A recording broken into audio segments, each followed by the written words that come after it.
नमस्कार. थेट संवादमध्ये तुमचं पुन्हा एकदा स्वागत. बृहन्मुंबई महानगरपालिकेच्या निवडणुका जाहीर झाल्या. 15 जानेवारी रोजी त्याची निवडणूक प्रक्रिया पार पडणार आणि 16 जानेवारीला त्याचा निकाल लागणार आणि नगरसेवक कोण होणार हे आपल्याला सर्वांना कळणार आहे. आणि संपूर्ण विभागामध्ये आता प्रचाराची रणधुमाळी पाहायला मिळते. अनेक उमेदवार जे आहेत ह्या रिंगणामध्ये येतील आणि आपलं नशीब आजमावतील. आज देखील आपण अशा एका पाहुण्याला आमंत्रित केलेला आहे जो या रणधुमाळीमध्ये उतरला आहे. प्रचाराला तो निघालाच आहे, मात्र मागील अनेक वर्ष त्या विभागामध्ये काम करतोय. असेच पाहुणे आज आपल्याकडे आलेले आहेत. माननीय राहुल चव्हाण साहेब. राहुलजी, तुमचं थेट संवादमध्ये खूप खूप स्वागत आहे. धन्यवाद. राहुलजी, मागील 19 वर्ष तुम्ही एका पक्षामध्ये काम करताय, म्हणजे मनसैनिक विद्यार्थी सेनेचा शाखाध्यक्ष आणि आता विभागाचे शाखाध्यक्ष, बरोबर. हा संपूर्ण प्रवास करत असताना तुम्ही एकाच पक्षात आहात, म्हणजे अजून तुम्ही पक्षबदल केलं नाही. कारण मी असं सांगतो की मागील काही वर्षामध्ये जर बघितलं तर अनेक जण पक्ष या पक्षातून त्या पक्षात, त्या पक्षातून त्या पक्षात जात असतात. मात्र तुम्ही एकच पक्ष कायम ठेवलेला आहे, निष्ठावंत राहिलेले आहेत. काय सांगाल? सर्वप्रथम राजसाहेबांची भूमिका, राजसाहेब ही व्यक्ती आवडते एक नेत्या म्हणून, आणि त्यामुळे मी राजसाहेबांवरती खूप प्रेम करतो. आणि गेल्या विद्यार्थी सेनेच्या चळवळीपासून मी पक्षासाठी काम करतोय. त्यावेळी आमच्याकडे काय नव्हतं, म्हणजे आमचे काही नेते होते, काही विभागातील माझ्यावर काही कार्यकर्ते होते, त्यांच्यावर मी काम करत होतो. आणि या काम करता करता एवढी मला बरं वाटलं की आजपर्यंत हा माझा प्रवास सुरू झाला. पण तुम्ही मनसैनिक म्हणून सुरू केलं. आज 19 वर्ष तुम्ही या पूर्ण पक्षामध्ये काम करताय, राजकारणामध्ये काम करताय. मनसैनिक ते शाखाध्यक्ष हा प्रवास करत असताना आत्ताच तुम्हाला काय वाटलं की तुम्ही निवडणूक लढवावी आणि नगरसेवक पद मिळवावं? नाही, गेल्या काही दिवसांमध्ये जेव्हा पक्षाचे काही नेतृत्व होतं, ते इलेक्शनच्या नंतर अशी खूप काही लोक होती जे पक्षाने त्यांना खूप काही दिलं. ते जेव्हा पक्ष सोडून गेल्यानंतर 160 या वॉर्डमध्ये पक्षासाठी काम करणारा कोण कार्यकर्ता नव्हता. तेव्हा मला असं वाटलं की बाबा आपण काम करतोय. त्यावेळी इलेक्शन आपण डोक्यात नव्हतं. म्हणजे ही गोष्ट 2015, 16, 17ची गोष्ट आहे. 17चे इलेक्शन झाल्यानंतर खूप उलाढाल झाली आमच्या वॉर्डमध्ये. मग त्याच्यानंतर माझ्या प्रभागासाठी मी काम करायला सुरुवात केली. आधी तर करत होतो, पण मला असं वाटतं की माझ्या व्यवसायाच्या माध्यमातून येणारे थोडे पैसे मी लोकांसाठी वापरूया. कारण विभागामध्ये जेव्हा पक्ष दिसेल तेव्हा आपण दिसू. आणि त्याच्यामुळे काही 5-10 लोकांना घेऊन मी सुरुवात केली होती. आज त्यानंतर तो कोरोनाची महामारी लागली. कोरोनाच्या महामारीमध्ये लोक इतर पक्षही काम करत होते. मग मला असं वाटलं की आपला पक्षही दिसला पाहिजे. लोकांना त्यावेळी कोण लोक एकमेकांना ओळखत नव्हती. अशा परिस्थितीमध्ये मी माझ्या लोकांना घेऊन सर्वप्रथम काही लोकांना जेवणाचे विषय होते. माझा व्यवसाय हा कॅटरिंगचा असल्यामुळे मी सर्वप्रथम जेवणाची व्यवस्था सुरू केली. सकाळी 10 ते दुपारी 12पर्यंत एक टाईमचं आपण जेवण द्यायचो. काही लोकांना कोण आसरा नव्हता त्यांना. त्याच्यानंतर मग बघितलं की ही परिस्थिती अजून बिघडत चालली आहे. मग अशा परिस्थितीमध्ये मग आपण वॅक्सिनेशनसाठी महत्त्व दिलं. त्यानंतर लोकांना बेड अवेलेबल करून दिले आणि बिंदास डेअरिंग होती. कारण कुठेतरी मित्रमंडळी असल्यामुळे असं वाटत नव्हतं की कुठेतरी आपली गरज आहे. मला वाटलं हा जो आजार 1-2-3 महिन्यात संपेल, पण हा आजार वाढत गेला. अशा परिस्थितीमध्ये काही लोक मदतीसाठी अपेक्षा करायला लागली. काही लोकांच्या नोकऱ्या गेल्या, काही लोक घरी होते. अशा परिस्थितीमध्ये मग थोडे कोविडमध्ये मग अन्नदानाचे किट सुरू केले. आपण अन्नदान तर करत होतो, जेवण वाटत होतो. त्याच्या पलीकडे लोकांचे फोन यायला लागले. मग आपण बेड अवेलेबल करायला लागलो. महानगरपालिकेच्या माध्यमातून कॉल करून पेशंटला घेऊन त्यांना हॉस्पिटलमध्ये घेऊन जात होतो. एखाद्याला ॲम्ब्युलन्सची व्यवस्था केली. अशा परिस्थितीमध्ये मग वॅक्सिनेशन आपलं ते रेमडेसिवीर अशी औषध आहे ते भेटत नव्हतं. मग त्याही अवेलेबल केला. तो कॉन्फिडन्स आमचा वाढत होता. त्याच्यानंतर 10 ते 15 ते 25 लोक आले. लोक घाबरत होते की कोविडच्या महामारीमध्ये आम्हाला काहीतरी होईल. मग सॅनिटायझर चालू केलं. विभागामध्ये प्रत्येक टापूमध्ये सॅनिटायझर केलं. ह्या गोष्टी करत असताना खूप बरं वाटत होतं की लोकांचे कॉल यायला लागले की बाबा तुम्ही आम्हाला मदत करा. अशा परिस्थितीमध्ये कुठचंही संविधान पद नव्हतं, सत्ता नव्हती, पक्ष नव्हता. पक्षच फक्त होता सोबत आणि मित्रमंडळी होती. त्यांच्या माध्यमातून लोकांपर्यंत पोहोचण्याचा प्रयत्न केला. सगळ्यात पहिला 1,500 किट आम्ही वाटले सुरुवातीला. 1,500 किट वाटले. त्याच्याबरोबर मग ते गोळ्या असतात जे ह्युमिनिटीच्या पॉवर वाढावी म्हणून, त्या लोकांना वाटायला सुरू केलं. लोकांचे प्रश्न होते फक्त राहुल चव्हाण मदत करत आहे, राहुल चव्हाणचे कार्यकर्ते मदत करत आहे आणि मनसे पक्ष दिसत आहे. त्यावेळी मला आपले जे वहिनी आहेत शर्मिला ते ठाकरे, ज्या वहिनी साहेब आहेत, त्यांनी मला कॉल केला की राहुल तू खूप काळजी घे, स्वतःची खूप चांगलं काम करतोय. त्याच्यानंतर मला अजून एक उरारी आली. मी माझ्या कामाला लागत होतो आणि कोविडच्या महामारीमध्ये मला खूप लोकांचे फोन आले घाटकोपर प्रगती म्हणजे मला कोविड योद्धा म्हणून सांगितलं. हां. तो मी कोविड योद्धा मी नव्हतो, माझ्यासोबत माझे जे मित्र होते ते सगळे मिळून आम्ही कोविड योद्धा होतो. मग असे काही लोकांचे माझे सत्कार केले. पण त्याच्यानंतर हा जो सुरू झालेला प्रवास हा खूप महत्त्वाचा होता त्यावेळी माझ्यासाठी. तर तुम्ही आता बोलता बोलता म्हणालात की माझा एक कॅटरिंगचा व्यवसाय आहे आणि त्याच्यातून पैसे काढून तुम्ही हे सर्वांची सेवा करत होतात. तुमच्याकडे नगरसेवक पद नव्हतं, कुठलं संविधानिक पद नव्हतं. तुमचा पक्ष पण जर म्हणायला गेलं तर तुमच्या पक्षातले मागच्या वेळेचे काही नगरसेवक काही राहिलेत नाही, एकच जण राहिला होता, तोही आता दुसरीकडे गेलेला आहे, महाराष्ट्र नवनिर्माण सेनेचा. हे एवढं सगळं करत होतात तुम्ही.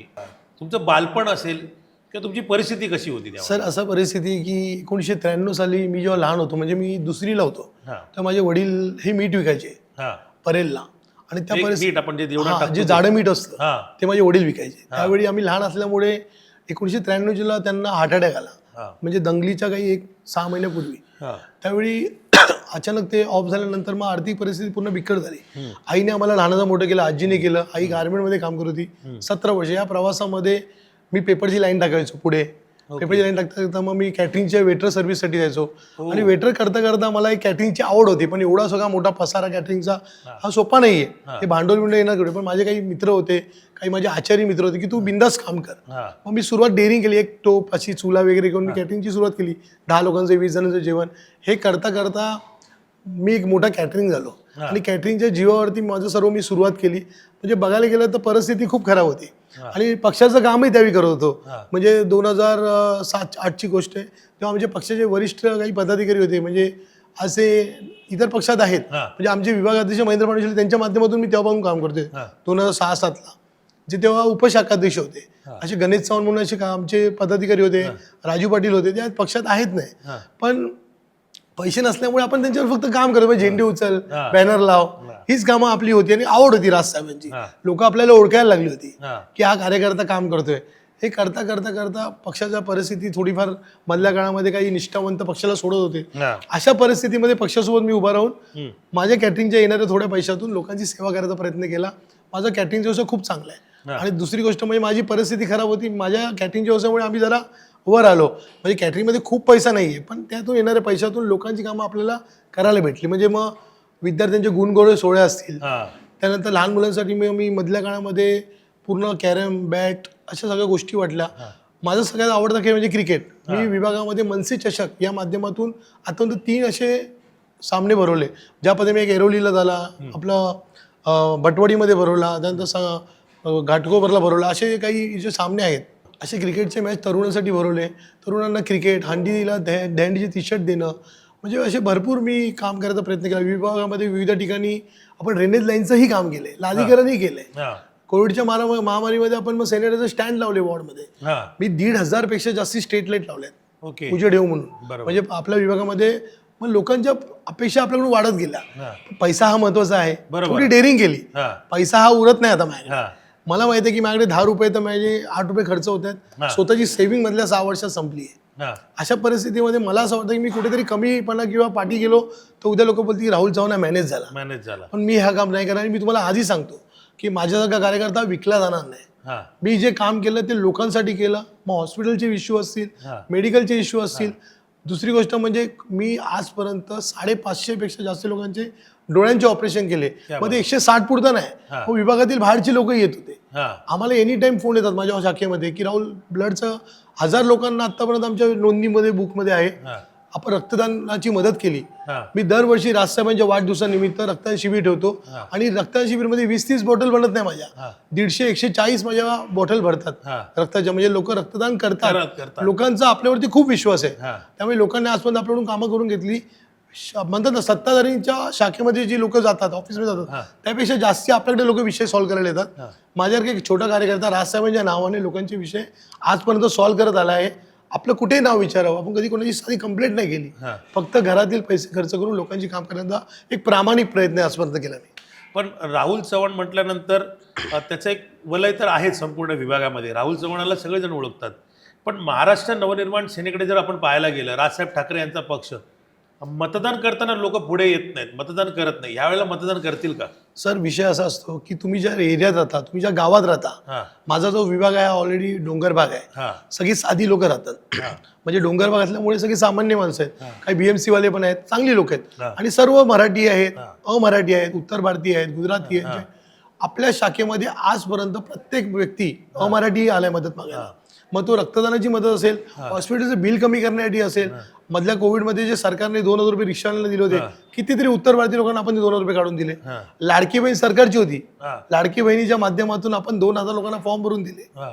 वॅक्सिनेशनसाठी लोकांना कळत नव्हतं काय करायचं, बरोबर. आपण 8 लॅपटॉप लावले होते आणि 8 लॅपटॉप लावून आपण ते बुकिंग करत होतो. म्हणजे जो स्थानिक नगरसेवक असतील, स्थानिक आमदार असतील, त्यांच्या आधीपासून आपण लोकांना वॅक्सिनेशनसाठी ऑनलाईन बुकिंग करून आपल्या गाडीतून लोकांना घेऊन गेलो. ओके. आणि तिथूनच आपल्या पक्षाचं नाव अजून मोठं झालं. आज पक्ष हा महाराष्ट्र घराघरामध्ये आहे. लोकांना पक्षाशी मतलब तर आहेत, त्याच्या विरुद्ध आपले पर्सनल संबंध पण लोकांबरोबर खूप चांगले आहेत. लोक बोलतात तू बिंदास उभा राहा, आम्ही तुझ्या सोबत आहोत. म्हणजे इलेक्शन लढणं माझ्या डोक्यात नव्हतं. हा. आज एखादं खिशातून पैसे टाकताना एक संविधान पद भेटावं, माझं स्वतःचं एक ड्रीम आहे. माझ्या विभागामध्ये हा डोंगर भाग असल्यामुळे जे कामाचं नियोजन आहे मला पूर्व चांगल्या पद्धतीने करायचं आहे. म्हणजे तुम्हाला फक्त लोक काय मला नगरसेवकावर तुम्ही ड्रेनेज लाईन करा, लादीकरण करा, त्यानंतर आजूबाजूचं गार्डन बनवा, हे करत असताना तुम्ही फक्त फंड आणणार आणि कामं करणार. पण कामाची एक नियोजन पद्धत असते. मला खूप चांगल्या पद्धतीने काम करायचं आहे. जेव्हा मी नगरसेवक होईल, जेव्हा मी कामं करेल, तेव्हा ते 15-20 वर्ष लोकांनी बघितले नाही पाहिजे. एवढं जबरदस्त मला काम करायचं आहे. असं आहे.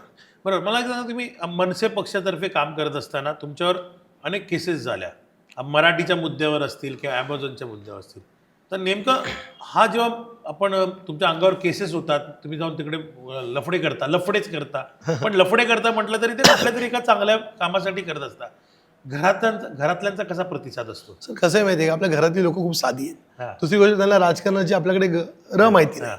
जेव्हा आम्ही उतरलो त्यांनी विचारले काय चाललंय, तर मी बोला ज्यावेळी मी आपल्या पाठी कोण होतो तेव्हा एक स्वर्गीय आपले कमलाकर जामसांडेकर आहेत, जे आज नाही आहेत. त्यावेळी त्यांनी मला वह्या दिल्या होत्या, पुस्तकं दिली होती, मदत केली होती. म्हणजे कसं आहे माहिती का, जेव्हा तुम्हाला द्यायची वेळ येते तेव्हा तुमची परिस्थिती ऍटलीस्ट तुम्ही राजकारण म्हणून नका देऊ, ज्या गरजूंना तुम्हाला देता येईल ते द्यायचा हिंमत करा. राहिली गोष्ट मराठी, या महाराष्ट्रामध्ये आपण राहतो तर मराठी अस्मिता आपण जपली पाहिजे. बरोबर आहे. सन्माननीय राजसाहेब म्हणजे एकच आहे, ते कुठच्या जातीच्या विरोधात नाहीये. आज तुम्ही बघू शकाल पंजाबमध्ये पंजाबी लोक आहेत, बेंगलोरमध्ये बेंगलोरी लोक आहेत, त्याच्यानंतर गुजरातमध्ये गुजराती लोक आहेत, राजस्थान त्यांना प्रत्येकाला त्यांचा अभिमान आहे. या महाराष्ट्रामध्ये सर्व जातीपतीचे लोक येऊन राहतात. दुसरी गोष्ट म्हणजे तुम्हाला मी एक छोटंसं एक्झाम्पल देईल. मी समजा एखाद्या सोनाराकडे जातो, तो मारवाडी आहे, मी बघत नाही तो मारवाडी आहे का गुजराती आहे, मी त्याकडून सोनं विकत घेतो, त्याकडे सोनं घाणी ठेवतो. आज महाराष्ट्रामध्ये कितीतरी लोक आहेत जे सोनाकडे सोनं घाण ठेवून विकत घेतात, पण तो सोना आपल्यामुळेच मोठा झाला ना, आणि त्याला आपल्याबद्दल अभिमान वाटलाच पाहिजे. भले तो राजस्थानी असला, उत्तर भारतीय असला, हे जे भूमिपुत्र आहेत पूर्वीपासून राहतो ते सर्व मराठी आहेत. बरोबर आहे. मला असं वाटतं हे तुम्ही जे केलंय ना, हे मधल्या काळामध्ये जे जातीमध्ये राजकारण हे काही प्रमुख पक्षांनी केले. वोटिंग बँकसाठी सन्माननीय राजसाहेब आजपर्यंत कधी राजकारण त्याने जातीसाठी केलंच नाही. बरोबर. त्यांना हवं असतं वोटिंग बँक तर प्रत्येक जातीसाठी ते भांडले असते. त्याने मराठी अस्मितेसाठी, कारण छत्रपती शिवाजी महाराजांच्या महाराष्ट्रामध्ये तुम्हाला आपल्या जातीबद्दल अभिमान असणं गरजेचं आहे. राहुलजी, आत्तापर्यंत तुम्ही जो सांगताय की मी ॲमेझॉनची असेल किंवा ह्या ज्या असेल, या सगळ्या मारहाणीच्या केसेस झाल्या, ह्या नेमक्या केसेसचं पुढे काय झालं? सर कसं आहे, एखाद्या राजकीय पक्षात तुम्ही काम करत असताना तुम्ही आंदोलनात जाता आणि त्यावेळी चुकून तरी तुमच्यावर एखादी राजकीय केस पडते. माझ्यावर आजपर्यंत जी केस पडली ती राजकीय पडली. जे ॲमेझॉनचं आंदोलन होतं मराठी अस्मितेसाठी, त्यासाठी आपल्यावरती केस पडली होती आणि ती केस बरखास्त झाली त्यावेळी. आज त्या केसचं काय म्हणजे मराठी अस्मितेसाठी आपण काम करताना एखादा केस होतात आपल्यावरती. तुमच्यावर अशा दुसऱ्या कुठल्या केसेस नाहीत? नाही, दुसऱ्या कुठच्या केस नाहीत माझ्यावरती, राजकीय सोडून. राजकीय सोडून कोणत्याही केसेस नाही. आणि मला अभिमान आहे की मी पक्षासाठी आणि मराठी माणसासाठी केस घेतली. क्या बात आहे. मला सांगा की तुम्ही जेव्हा हे तुमचा तो प्रश्न होता की तुमच्या घरच्यांचं काय कसं असतं? म्हणजे बघा घरामध्ये मला आठवतं, तुम्हाला साथ देतात का सांगतात अरे कशाला पुढे जातोस, केसेस पडतात मागे? पूर्वी त्यांना या गोष्टी आवडत नाही. त्यांचं म्हणणं आहे की आपली परिस्थिती पूर्वीच खराब होती आणि आज तू ज्या पद्धतीने लोकांची सेवा करतोय हे आवडत नाही. आज माझ्या लग्नाला 8-9 वर्ष झाले. मला माहिती आहे की लग्नानंतर मी माझ्या बायकोला कुठे बाहेर घेऊन पण नाही गेलो. कोविडच्या महामारीमध्ये माझी मुलगी 2 वर्षाची होती. थांबत होतो मला मी इथे. तुम्ही आता ती कंप्लेंट आहे, वहिनी तुम्हाला ओरडतील होती की तुम्ही घरातल्यांना बाहेर फिरायला नेत नाहीत, पण विभागातल्या सगळ्या महिला भगिनींना तुम्ही अनेक ठिकाणी फिरायला नेता. त्यांना कुठे कुठे दर्शनाला नेता, कसं काय शक्य करतो? सर बघा, 21ला दर्शनाला मी आजपर्यंत 21लाही गेलो होतो, तेव्हा 27 बस होत्या. आता मधल्या काळात मी 40 बस नेल्या. माझं असं म्हणणं नाही की माझा पक्ष दिसला पाहिजे, बरोबर. आणि येणाऱ्या ज्या माता भगिनी आहेत त्यांना पक्षाबद्दल अभिमान वाटला पाहिजे, त्यांचं दर्शन झालं पाहिजे. आज समजा मी इलेक्शनला उभा राहतोय, तर मला ज्या आईचा आशीर्वाद घ्यायचा असतो, त्याच्याबरोबर माझ्या सोबत जी लोक आहेत त्यांनाही मी आशीर्वाद घ्यायला घेऊन गेलो की माझं बळ येईल कुठेतरी. आणि तो जो कार्यक्रम आहे 21 आईचं दर्शन खूप चांगला झाला, त्याच्यामुळे मला एक सपोर्ट भेटला. पण राहिली गोष्ट मी पत्नीबद्दल बोलला. बघा, आपल्या घरामध्ये आपली माझी जी बायको आहे ती ऑलरेडी वेल एज्युकेटेड, बँकिंग इन्शुरन्स झाले तिचं. ती आज सध्या घरी हाऊसवाईफ आहे, कारण लहान मुलं असल्यामुळे तिला थोडा टाइम देता येतो त्यांना. तर मी तिला बोललो, तू त्यांना टाइम दे, मी बाहेर लोकांना टाइम देतो. बरोबर. आणि कॅटरिंगच्या व्यवसाय मधल्या काळामध्ये माझं लक्षही नाही धंद्याकडे, कारण लोकांची सेवा करताना आपल्या धंद्याकडे पण डायव्हर्ट होतं माहीत. अशा परिस्थितीमध्ये आपली आर्थिक परिस्थिती खराब होते, हे आपण लोकांना नाही सांगू शकत. आणि आजच्या ज्या महागाईच्या काळामध्ये तुम्ही लाख रुपये खर्च केले तरी तुम्हाला 10 काय 1-2 महिन्यासाठी आपल्याला फटका पडतो. कारण एखादी गोष्ट वाटताना आपण फोटो सेशनसाठी करत नाही. हा विभाग हा 50,000 लोकांचा आहे. एखादी वस्तू वाटताना आपल्याला 5-10 हजार पर्यंत लोकांना वाटावी लागते. एखादी गोष्ट देताना किंवा व्यवस्था करताना आपल्याला पूर्ण विभागापुरतं करावं लागते, तर आपलं नाव होतं, पक्षाचं नाव होतं, असं आहे. बरोबर. सर, तुम्ही आता बोलता बोलता म्हणता की मी एवढं काम केलं तेवढं काम केलं, तरीच देखील मी फक्त, तुम्ही एका पक्षाचे शाखाध्यक्ष आहात, पण तरी देखील तुम्ही मागील 19 वर्ष त्या पक्षामध्ये काम करताय. मागील 4 वर्ष तर निवडणुकाच झाल्या नाही. मग तुम्ही 4 वर्षापासून आत्ता निवडणुका लागतील म्हणून तुम्ही कार्यरत तर आहातच, म्हणजे तुमच्यासारखे तर अनेक जण कार्यरत आहेत. बट हे कसं सगळं मॅनेज करता तुम्ही? म्हणजे सर कसं आहे माहिती आहे का, मेन म्हणजे माझी जी टीम आहे, जी माझ्यासोबत मनसेची टीम आहे, ती खूप मजबूत आहे. ते वेल एज्युकेटेड आहेत, चांगले शिकलेले आहेत. ते संध्याकाळी शाखा झाली ना की इलेक्शन असो नसो, माझ्या ऑफिसच्या बाहेर तुम्हाला 100 लोक एनी टाइम दिसतात. कारण लोक त्यात वयस्कर लोक पण हे, पण विषय असा आहे की त्यांच्यामुळे मला बळ भेटतं. आणि तुम्ही खोटं बोलत नाही, आमची जी कंप्लीट बुक आहे त्याच्यामध्ये आतापर्यंत कंप्लीट बुक भरून मोकळी झाली आहे. एवढ्या लोकांच्या तक्रारी, संध्याकाळी मी 7 वाजता शाखेत बसतो, 9 पर्यंत विभागातील भरपूर लोक आपले प्रॉब्लेम्स घेऊन येतात आणि ते प्रॉब्लेम आम्ही सॉल्व्ह करून देतो. त्याच्यामुळे आम्हाला एक बळ भेटतो. आणि राहिली गोष्ट 4 वर्ष इलेक्शन लागेल नाही लागेल, इलेक्शनचं आत्ता वाटलं की एखादं संविधान पद आपल्याला भेटल्यानंतर अजून लोकांची आपण चांगल्या पद्धतीने कामं करू शकतो. शेवटी घरातला पैसा किती टाकणार, कारण आपल्या पाठीमागे कुठच्या आमदार किंवा नगरसेवक किंवा मोठा हात नाही. कारण एखादं तुम्हाला विभागाचं काम करायचं, तुम्हाला संविधान पद हवं असतं, संविधान पद भेटल्यानंतर एक फंड येतो, त्या फंडचा वापर करून आपण विभागाची कामं करू शकतो. म्हणून मला असं वाटतं की इलेक्शनला माझी लढायची इच्छा आहे आणि मी प्रयत्न करतोय. सर, तुम्ही तुमच्या विभागामध्ये जे कोकणातले जी लोक असतात त्यांच्यासाठी देखील जे बसेस आहेत त्या कोकणात सोडत होतात. सर, किती गाड्या सोडल्या असतील आतापर्यंत आणि किती जणांना घेऊन गेलात तुम्ही? सर, कोकणामध्ये बस सोडण्याचं उद्दिष्ट म्हणजे आपल्या विभागामध्ये कोकणस्थ लोक खूप आहेत. आज राहिली गोष्ट गेल्या 5-6 वर्षापासून मी 10-12 अशा बस आपल्या एसटी महामंडळाकडून आपण बुक करतो. एक गंमत तुम्हाला सांगतो, एक दिवशी असं झालं की आता मधल्या काळात जे शिंदे साहेब आले त्यांच्यामुळे एवढ्या बस बुक झाल्या की ऐन टायमाला आम्हाला बुकिंगच भेटली नाही. समजा आम्हाला 19 तारखेला जायचं, आम्हाला बोलले 21 तारखेला जा. अशा परिस्थितीत कोकणात जाणारा गणपतीसाठी माणूस हा डिस्टर्ब झाला. मग अशा वेळी रातोरात मी माझे इथून तिथून पैसे अरेंज करून मी प्रायव्हेट गाड्या सोडल्या त्यांच्यासाठी रात्रीच्या रात्री. विषय असा आहे की मला असं वाटतं की माझ्या विभागातले जो काही माझी जी विभागातील जी लोक आहेत ते कुठे दुखवले नाही पाहिजे, ते आपल्या विश्वासाने येतात. अशा परिस्थितीमध्ये मग भीमा कोरेगाव असेल त्याच्यासाठी आपण बस सोडतो.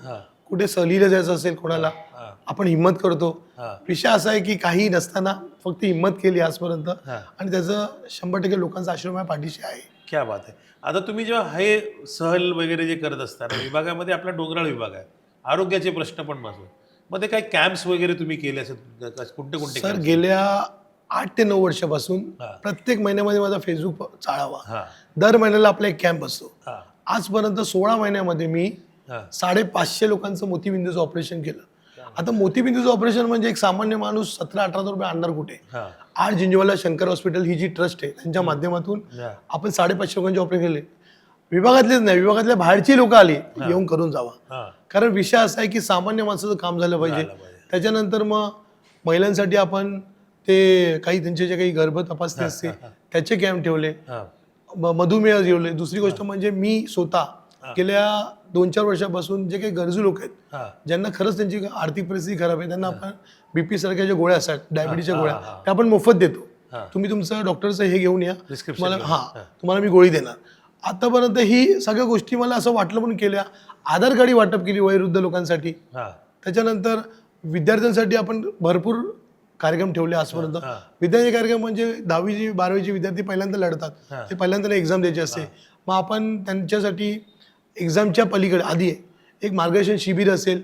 मध्ये कोविडमध्ये त्यांना एक्झाम द्यायची नव्हती, आपण छोटीशी रिटर्नमध्ये एक्झाम घेतली त्यांची. म्हणजे विषय असा आहे की तुम्ही फक्त राजकारण करत असताना तुम्ही दिसले पाहिजे म्हणून काम नका करू. लोकांना काय पाहिजे, लोकांना काय पाहिजे, लोकांसाठी काय हवं, या गोष्टी मी लोकांच्या समजून घेतल्या पाहिजेत. आणि विभागामध्ये जेव्हा काम करत असताना विभागातील लोकांच्या खूप समस्या आहेत. तुम्ही सगळ्या समस्या सोडू शकत नाही, पण जेव्हा मूलभूत समस्या तुम्ही ज्या एका शाखेत बसून सोडवता तेव्हा त्यांना आनंद वाटतो. त्यांना कुठे बाहेर जायला आवडत नाही. मला सकाळी रात्री 3-4 वाजता एखादा फोन येतो, पण मला राजवाडीमध्ये ॲडमिट करत नाही. मी खोटं बोलत नाही, एक भारती मॅडम म्हणून राजवाडीमध्ये आहेत, त्या डीन आहेत, पण एनी टाईम त्यांनी आपल्याला हेल्प केलं आणि एखाद्या पेशंटला ॲडमिट केलं.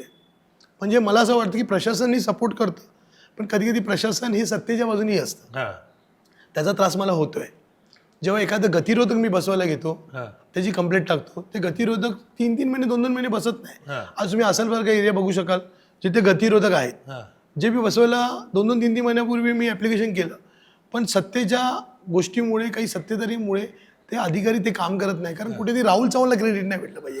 पण तुम्ही हा विचार करा, त्या अधिकाऱ्यांना माझं सांगणं आहे की ज्यावेळी गतिरोधक मी बसवायला लावतो त्यावेळी एखादं ॲक्सिडेंट झालं तर जीवाची जबाबदारी तुम्ही घ्याल का?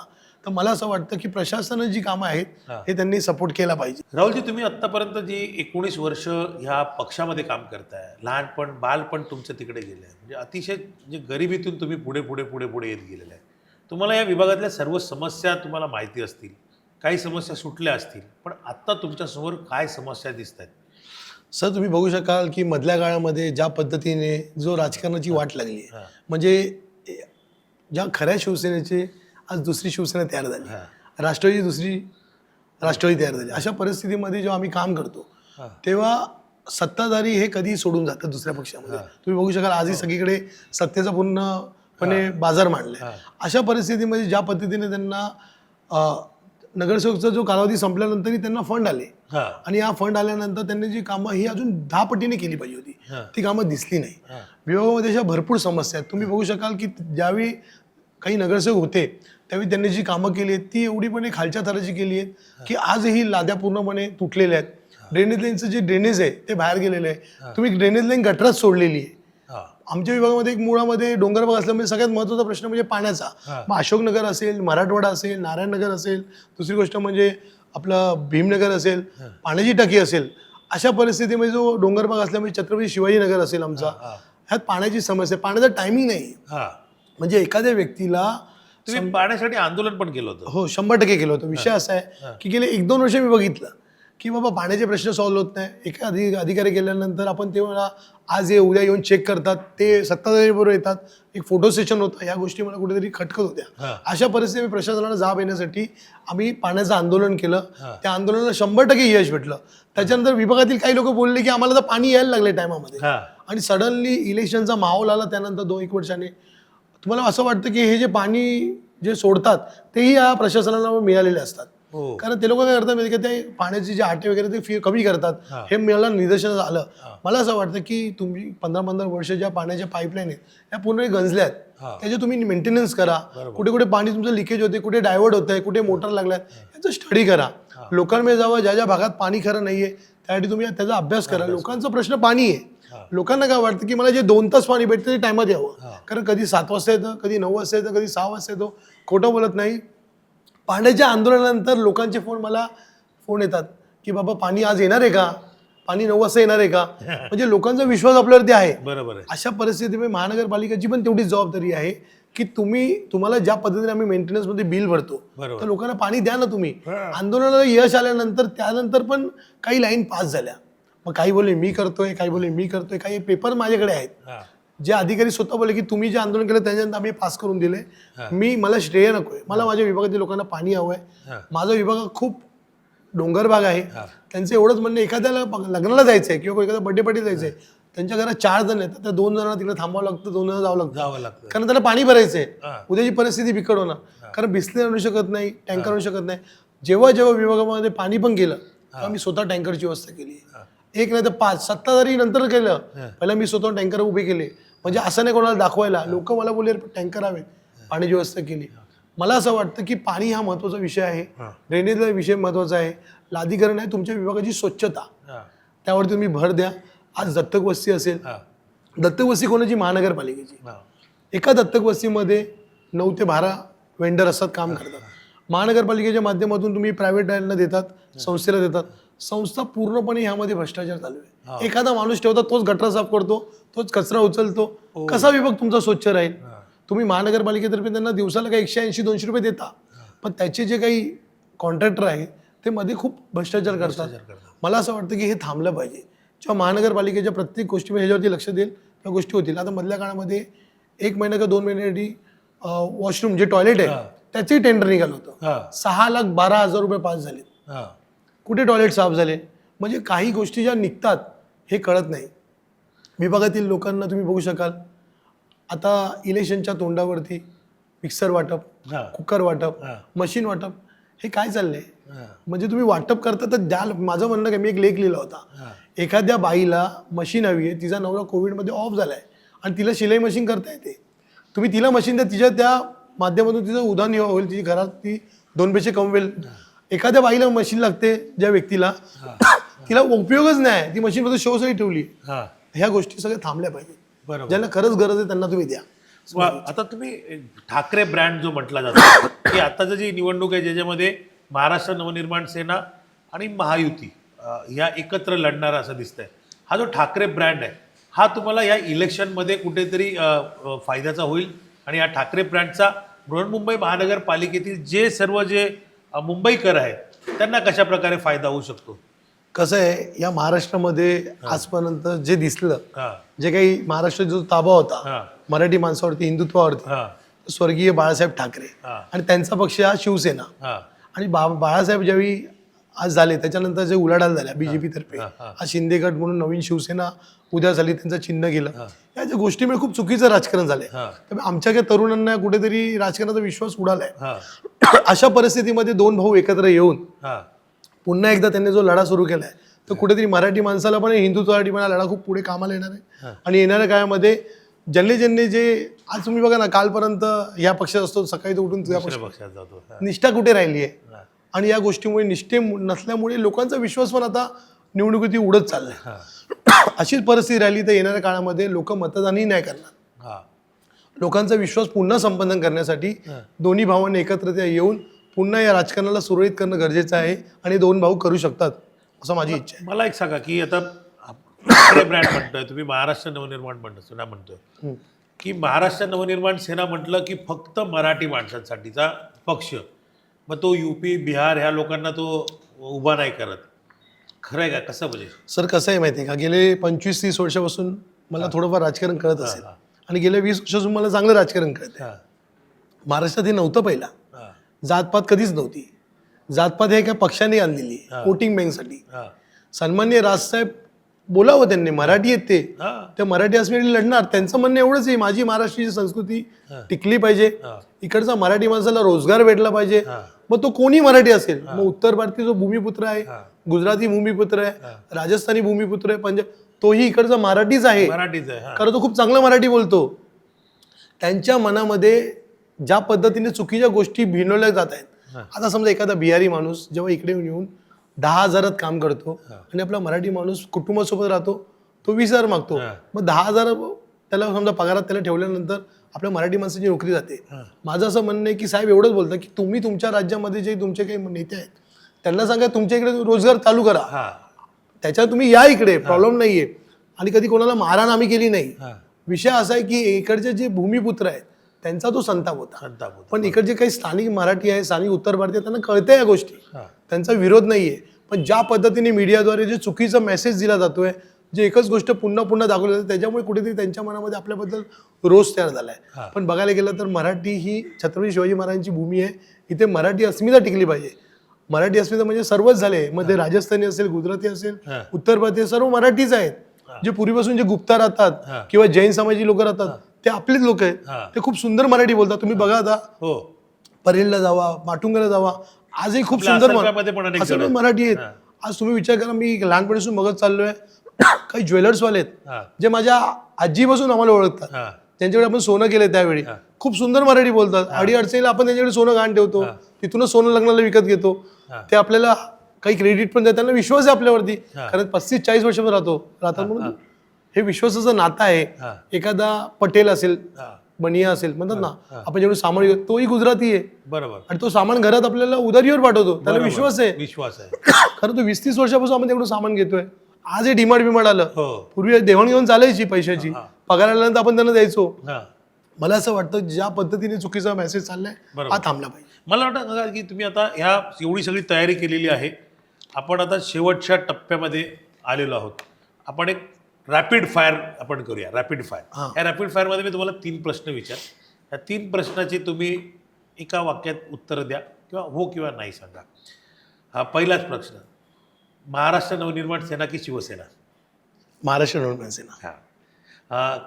तुम्ही कॅटरिंगचा व्यवसाय करता म्हणून विचारतो, खायला काय आवडतं? मला खायला गुलाबजामुन. गुलाबजाम, क्या बात आहे. फिरायला कोणत्या ठिकाण आवडतं तुम्हाला? फिरायला मला ॲक्च्युली मला स्वतःला गावाला जायला आवडेल माझ्या. क्या बात. नगरसेवक पद की आमदारकी? सध्या माझ्या डोक्यामध्ये नगरसेवक आहे, एवढं मोठं लक्ष नाही आहे. नंतर नशीब असेल तर मी आमदार पण होईल. क्या बात आहे. हा तुमचा विजन खूप चांगला आहे. पण मला सांगा की आता नगरसेवक पदासाठी जेव्हा तुम्ही आता प्रयत्न करताय, तेव्हा तुम्ही नगरसेवक झाल्यानंतर संपूर्ण विभागासाठी काय काय पलट करू शकता, त्यांच्यासाठी काय करणार आहे? असं माझी काही स्वप्न आहेत जे मी ठेवली आहेत, जे मला दिसतात. कारण माझा जो विभाग आहे, डोंगर भाग आहे, खालची लोक, सामान्य लोक आहेत, त्यांना एवढंच आहे की स्वच्छतेवरती भर द्या, पाण्यावरती भर द्या, जे जे कामं कराल ते चांगल्या पद्धतीने करा, कुठच्याही कॉन्ट्रॅक्ट टक्के घेऊ नका. आणि टक्के घेतल्यामुळे कामाचा जो स्तर आहे हा उतरणार आहे. मी तुम्हाला सांगतो, ज्यावेळी मी नगरसेवक होईल आणि जेवढा मला फंड येईल त्या फंडातून केलेली कामं ही मी प्रत्येक वेळी बोर्डवर लावणार. हे माझं ड्रीम असणार. म्हणजे तुम्हाला समजा 1 करोडचा फंड आला तर 1 करोडमध्ये तुम्ही काय कामं केली हे मी लोकांना दाखवणार, सांगणार. हे माझं स्वप्न आहे. आणि पैसे खायचे असते तर मी राजकारणात आलोच नसतो. आजपर्यंत पक्षाच्या नावावरती खूप काही मी चुकीची कामं केली असती, पण माझ्या रक्तात नाही आहे. कारण आपण सगळे दिवस बघितलेत, आपल्या लोकांची आपल्याला वाईट कलर ठेवायची, चांगलं ठेवायचं. कोण आपल्याला पाठवून कोण बोललं नाही पाहिजे, हे माझं उद्दिष्ट आहे. माझं असं म्हणणं आहे की हे जे इलेक्शनचं वार आहे, इलेक्शनच्या वाऱ्यामध्ये लोक देवाणघेवाण करतात स्वतःच्या वोटरसाठी. मला असेल बदल्या माझ्या ज्या विभागातील जे नागरिक आहेत त्यांना सांगतो की तुम्ही ज्यावेळी माझ्याकडे आलात समस्या घेऊन, त्या समस्या सॉल्व्ह करण्यासाठी आजपर्यंत मी कुठच्या संविधान पदावर नव्हतो, पण मी आता येणाऱ्या काळात संविधान पदावरती येणार आहे. त्यावेळी तुम्हाला एकच गोष्ट लक्षात ठेवायची की ज्या पद्धतीने सत्ताधाऱ्यांकडून वोटिंग बँकसाठी समजा त्यांनी कामं केली असती तर लोकांकडे त्यांनी काही वाटलं नसतं. पूर्णपणे साडी वाटप चालू आहे, पैसे वाटप चालू आहे, एखाद्या महिलेला घरी जाऊन ते साडी देत आहेत. या गोष्टी कुठेतरी थांबल्या पाहिजेत. कारण तुम्हाला सांगतो, एका 200 रुपयाच्या साडीसाठी येणाऱ्या 2 करोडचा फंड हा त्यांचं पुढेचं नियोजन आहे. कारण ज्या पद्धतीने एखादी व्यक्ती नगरसेवक होण्याच्या आधी काही नसते, पूर्णपणे कर्ज काढून नगरसेवक होते, आणि त्याच्यानंतर तुमच्याकडे फार्म हाऊस कुठून येतात, तुमच्या बिल्डिंगी कशी होतात, तुम्ही बिल्डर कसे होता. एखाद्या बिल्डर बनणं सोपं नाहीये. बिल्डरला बनण्यासाठी एक मोठा फंड लागतो. म्हणजे ह्याचा अर्थ तुम्हाला जे 6-7 करोड आहे त्यातले तुम्ही 100% तुमच्या प्रामुख्याने व्यवसायासाठी वापरले. तुम्ही तुमचा एरिया सोडून तुम्ही बाहेर गेले राहायला एखाद्या चांगल्या आलिशान एरियामध्ये. मला असं वाटतं की तुम्ही नगरसेवक झाल्यानंतर तुम्ही त्याच जागी राहा, आयुष्यामध्ये तुमचा स्वतःचा विकास करा, पण ह्या आपल्या पक्षाच्या पैशातून किंवा तुम्हाला जे लोकांसाठी वापरायला दिलेल्या पैशातून तुम्ही ते करू नका. मुळामध्ये कुठच्याही माता भगिनीला तुम्ही गृहीत धरून त्यांना साडी वाटप करून त्यांच्याकडे वोटिंग बँक मागू नका. तुमच्या नशिबात विजय असेल तर तुम्ही 100% विजय व्हाल. जे लढाल ते एका मर्दासारखे लढा. नशिबात एकाचा विजय होतो आणि एकच जिंकतो, पण ती लढाई करून जिंका. ज्या पद्धतीने जे पुणे जे गावचं राजकारण चालू आहे, पैसे वाटाने मतदान घ्या, हे कुठेतरी माझ्या विभागात थांबलं आहे. कारण माझ्या विभागाला पुढे येणाऱ्या काळामध्ये एक चांगल्या नगरसेवकाची गरज आहे, विभागाच्या डेव्हलपमेंटची गरज आहे. 200-300 रुपयाच्या साडीने तुम्ही तुमची ड्रेनेज लाईन थांबवताय, तुम्ही तुमचे गटार थांबवताय, तुमचं जे काही होणारी जी पाण्याची लाईन आहे ती थांबवताय. तुम्ही चुकीच्या माणसाला पुन्हा निवडून द्याल तर तुमचा विकास कुठे थांबेल, हा त्यांचा विकास होईल. हे माझं प्रामुख्याने मत आहे. मी असं बोलत नाही की मी कुठेतरी चुकीचं काम करतोय. मी ज्या पद्धतीने लोकांसाठी काम केलं, माझी कळकळीची विनंती आहे की आमच्या आयुष्यातला, आमच्या कुटुंबातला एक महत्त्वाचा क्षण आम्ही तुमच्यासाठी घातलाय. त्यामुळे तुम्ही निवडून देताना एखाद्या चांगल्या व्यक्तीला निवडून द्या. समजा मला इच्छा आहे तर मला पण सपोर्ट करा. मी तुमच्यासाठी काम करण्यासाठी रेडी होत आहे. मी तुमची खरंच या इलेक्शन म्हणून या 2 महिन्यात काम करत असेल तर मला निवडून नका देऊ. मी 9 वर्ष सातत्याने तुमच्यासोबत असेल तर मला 100% मतदान करा येणाऱ्या काळामध्ये. धन्यवाद राहुलजी थेट संवादमध्ये आल्याबद्दल. राहुलजींचा प्रवास अतिशय खडतर आहे. राहुलजींच्या वडिलांनी तर घरोघरी जाऊन मीठ विकलं, तर राहुल जे आहेत ते वेटरचं काम करत करत आज स्वतःचा एक मोठा कॅटरिंगचा व्यवसाय त्यांनी सुरू केलेला आहे.